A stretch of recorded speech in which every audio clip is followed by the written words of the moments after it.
നമ്മളിന്ന് നോക്കുന്നത് 5ാം ക്ലാസ്സിൻ്റെ കേരള പാഠാവലിയിലെ ആനുവൽ എക്സാമിന് വരാൻ സാധ്യതയുള്ള ക്വസ്റ്റ്യൻസും ആൻസേഴ്സും ആണ്. അപ്പോൾ നമുക്ക് പെട്ടെന്ന് തന്നെ ക്ലാസ്സിലേക്ക് കടക്കാം.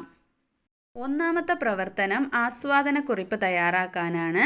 കവിതയുടെ പേര് എൻ്റെ തോഴിയല്ലേ. വറ്റി വരണ്ടു കിടക്കും നദികളെ മാറോട് ചേർത്തൊന്നൊഴുകില്ലേ. കൊച്ചു വള്ളങ്ങളുണ്ടാക്കിയൊഴുക്കുവാൻ മനസ്സിനുള്ളിൽ മോഹം നൽകുകില്ലേ. പച്ചയുടുപ്പിട്ട് നാണം കുണുങ്ങുന്ന നെൽവയലിൽ കോരിച്ചൊരിയുകില്ലേ. നക്ഷത്രപ്പൂവുകൾ ഇറ്റുവീഴും പോലെ ഇലകളിലെല്ലാം നിറയുകില്ലേ. പെരുമഴയെ നീ എൻ്റെ തോഴിയല്ലേ, അരുതെന്ന് ചൊല്ലരുതെൻ്റെ തോഴി. അഭിജിത്ത് CR ആണ് എഴുതിയിരിക്കുന്നത്. അപ്പോൾ കവിതയിലെ പ്രധാന ആശയങ്ങൾ, നിങ്ങൾക്ക് ഇഷ്ടപ്പെട്ട വരികൾ, സവിശേഷ പ്രയോഗങ്ങൾ എന്നിവ ഉൾപ്പെടുത്തിയിട്ട് ഒരു ആസ്വാദന കുറിപ്പ് തയ്യാറാക്കാനാണ്. അപ്പോൾ നമുക്ക് എങ്ങനെ എഴുതുന്നത് നോക്കാം. അഭിജിത്ത് CR എഴുതിയ വളരെ മനോഹരമായ ഒരു ചെറിയ കവിതയാണ് എൻ്റെ തോഴിയല്ലേ. മഴയെക്കുറിച്ചാണ് കവിതയിൽ പറയുന്നത്. വറ്റി വരണ്ടു കിടക്കുന്ന പുഴയുടെ അവസ്ഥ കവി ചൂണ്ടിക്കാണിക്കുന്നു. വറ്റി വരണ്ടു കിടക്കുന്ന പുഴയെ ജലസമൃദ്ധമാക്കാൻ എത്തുകില്ലേ എന്ന് മഴയോട് കവി ചോദിക്കുകയാണ്. കൊച്ചു വള്ളങ്ങളുണ്ടാക്കി പുഴയിൽ ഒഴുക്കുവാൻ കവി ആഗ്രഹിക്കുന്നു. പച്ച ഉടുപ്പിട്ട് നിൽക്കുന്ന നെൽവയലുകളിലേക്ക് മഴ ശക്തിയോടെ പെയ്യണമെന്നും ചെടികളിലെ ഇലകളിലെല്ലാം നക്ഷത്രപ്പൂവുകളായി മഴ ഇറ്റിറ്റു വീഴണമെന്നും കവി ആഗ്രഹിക്കുന്നു.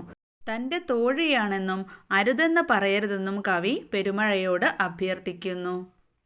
6 മാസം മഴ പെയ്തുകൊണ്ടിരുന്ന നാടായിരുന്നു നമ്മുടേത്. എന്നാൽ ഇന്ന് കാലാവസ്ഥയാകെ താളം തെറ്റി. സമയാസമയങ്ങളിൽ മഴ കിട്ടാതായി.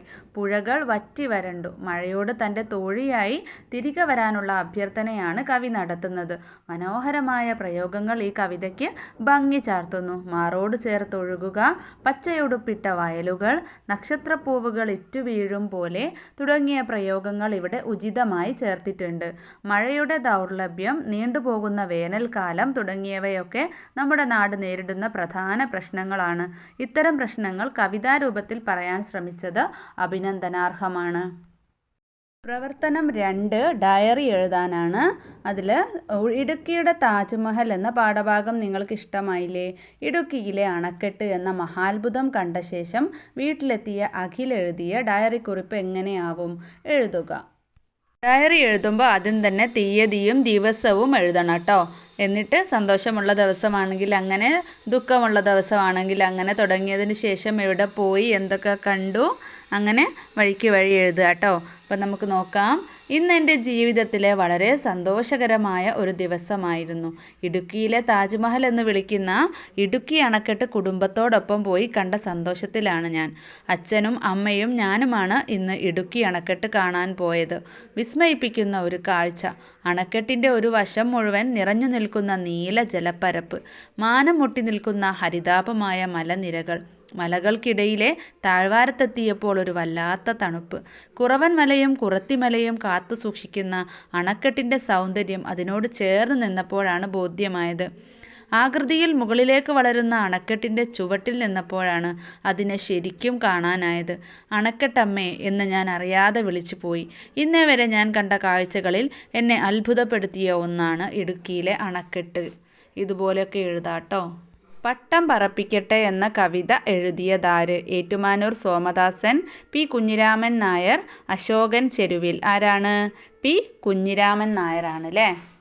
ഈ ഒരു ചോദ്യത്തിലൂടെ മക്കൾക്ക് എന്ത് മനസ്സിലാക്കാം? എല്ലാ പാഠഭാഗവും എഴുതിയതാരാന്നൊന്ന് നോക്കി വെക്കണം കേട്ടോ. അതുപോലെ തന്നെ ഡയറിയൊക്കെ എഴുതണമെങ്കിൽ പാഠഭാഗം നന്നായിട്ട് വായിച്ചിരിക്കണം. എന്നാലേ അതിലൊരാളെ ഡയറിയൊക്കെ എഴുതാൻ പറഞ്ഞാൽ ആ ഒരു അനുഭവങ്ങളൊക്കെ എഴുതാൻ പറ്റുള്ളൂ കേട്ടോ. പ്രവർത്തനം 3 താരതമ്യക്കുറിപ്പാണ്. അപ്പോൾ ഇവിടെ ഒരു ചെറിയ കവിതയുടെ ഭാഗം തന്നിട്ടുണ്ട്. ഞാൻ ആദ്യമായി നീരുറവ കണ്ടത് എൻ്റെ അമ്മയുടെ കണ്ണിൽ നിന്നാണ് അല്ലേ. കരയുന്നതിനെയാണല്ലേ അവിടെ അങ്ങനെ ഉപമിക്കുന്നത്.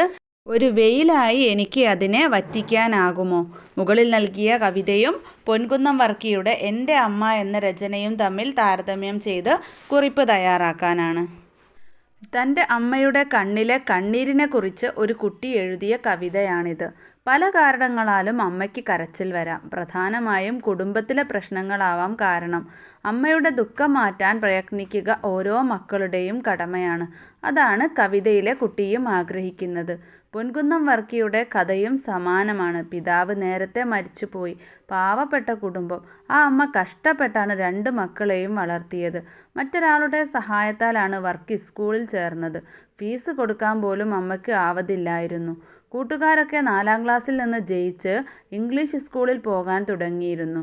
തന്നെയും സ്കൂളിൽ ചേർക്കാൻ ആവശ്യപ്പെട്ടപ്പോൾ അമ്മയുടെ വക നല്ല തല്ലാണ് വർക്കിക്ക് ലഭിച്ചത്.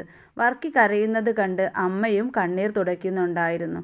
അമ്മയുടെ സങ്കടമാണ് കഥയിലും കവിതയിലും പറയുന്നത്.